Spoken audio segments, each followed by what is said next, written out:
રાજ્યમાં વિધાનસભા પેટાચૂંટણીમાં ગઢડા બેઠક પરથી કોંગ્રેસના ઉમેદવાર મોહન સોલંકીએ ઉમેદવારી ફોર્મ ભરી દીધું છે।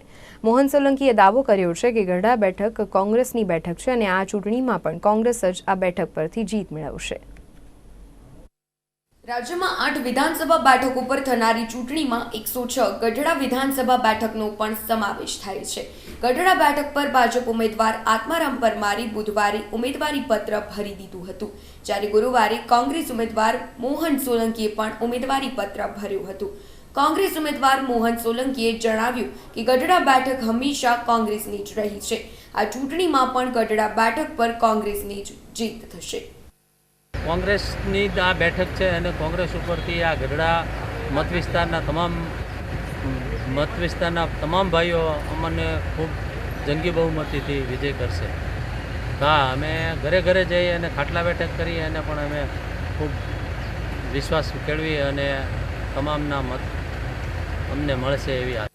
કોંગ્રેસ ઉમેદવાર મોહન સોલંકીએ જીતનો દાવો કરતા 11,000 મતોની લીડ મેળવવાનો દાવો કર્યો હતો। મોહન સોલંકીના ઉમેદવારી ફોર્મ ભરતા સમયે ઇન્દ્રનીલ રાજ્યગુરુ, ભાવનગર જિલ્લા કોંગ્રેસ પ્રમુખ પ્રવીણ રાઠોડ, બોટાદ જિલ્લા કોંગ્રેસ પ્રમુખ સહિતના લોકો સાથે જોડાયા હતા। કેતન રાજપરા, નિર્માણ ન્યૂઝ, બોટાદ।